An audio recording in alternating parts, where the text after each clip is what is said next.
In Sage Advice Unfurled this week, we're continuing with the idea of errata. So last week we talked about errata, and in short form, they're like a patch or update to previously published materials to correct oversights that might come when those materials go to market. So errata is important because it does change those rules officially. So it's important to know what's updated, what's changed, because often there are little balance tweaks and changes. So the current errata that's available or has been made available for the Player's Handbook, the Monster Manual, and the Dungeons Master's Guide. Now, as we know, those are the three main rule books of Dungeons and Dragons. So if errata is being made for the core rules, you do well to at least take a look and see what's been changed. Horde of the Dragon Queen and the Rise of Tiamat overall campaign has errata, as does Princes of the Apocalypse, Out of the Abyss, Sword Coast Adventurer's Guide, Volo's Guide to Monsters, Xanathar's Guide to Everything, and Mordenkainen's Tome of Foes. So if you're using any of those compendiums or rule sets, which I know a lot of you are, it would do you well to check into the errata to see what's changed since they were published and bring those new official rule sets and changes into your game. Continuing on with Sage Advice Unfurled, the Sage Advice Compendium is considered official rulings, or are considered official rulings for D&D 5e beyond any public statements that are made. So if Jeremy Crawford publishes something in Sage Advice, that takes precedence over something that was said in a blog or an Ask Me Anything or anything like that. So Jeremy Crawford will typically answer things and respond to things on Twitter and AMAs, but the definitions in Sage Advice actually supersede those, and even by proxy of the errata, some of the previously materials that have been published. Jeremy Crawford officially is the only person at Wizards of the Coast who can make founded claims about 5e rules. So the great universal tiebreaker usually comes from Jeremy Crawford himself. And of course, as the game master, the final rule is yours.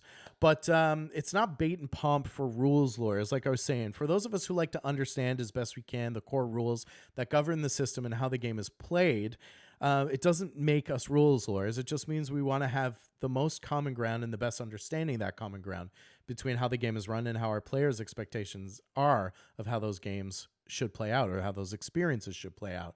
Remember, the most important thing about the rules is consistency and the expectation on both sides of the screen.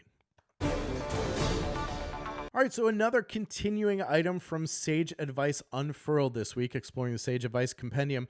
What are the rules for, and this is straight from Sage Advice itself, in the DM ruling dichotomy? Well, D&D, like we say, is a game, and games have rules. Those rules are intended to organize and inspire the events at the table. They're intended to be effective tools, and tools need to have people to bring them to life.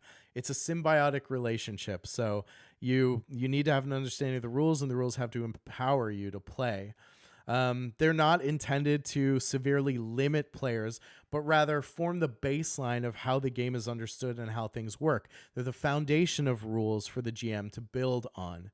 During the typical session, any DM will make dozens and dozens of adjustments and in-game calls on the rules, so that it should be expected that the rules will invariably change, but that doesn't make them unimportant.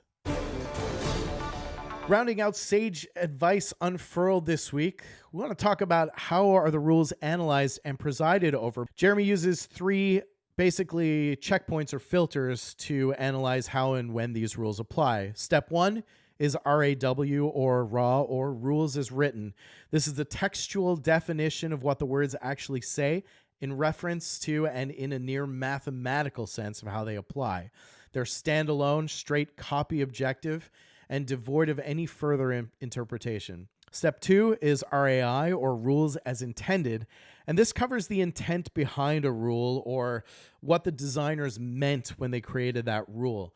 Ideally, rules as written and rules as intended are aligned, but the obscurity is where Sage Advice comes in those little in-between spaces or obscurity around the rules, and where game masters typically conflict on the purpose and logic of those rules. Rules as intended is further explored in Sage Advice clarifications, and really where the crux of it comes from. Step three is RAF, or rules as fun, and this is what I was saying, you may have heard of it as rule of cool. But the final step in determining rules applications is really subjective and simple, and regardless of what's on the page or what was intended in the rule in the end has to be in favor of what's the most fun for you and your table. It's the basis of the rule of cool, which has been popularized by other folks. And typically, a healthy mix of rules as written, rules as intended, and rules as fun presents the right recipe for making the best campaign experiences you can as a GM or player. All right, so that wraps up Sage Advice Unfurled for this week. I wanted to introduce our fine community to it. Next week, we're really going to dive into the Sage Advice Compendium piece by piece and talk about what all these rules, conflicts, obscurities, and clarifications are and what they mean for the game. We're going to get right into the nitty-gritty of each one of these components and go through it in detail. We're going to talk specifically about some of those most hotly contested rules, and we'll build more complete videos that showcase what we've discussed every single week, and of course daily on Twitter at Shambazzle Games. So do follow me there. Check out my YouTube channel and subscribe so that you'll see all of these videos in their final form when they're done, and we'll see you around the community. Happy gaming.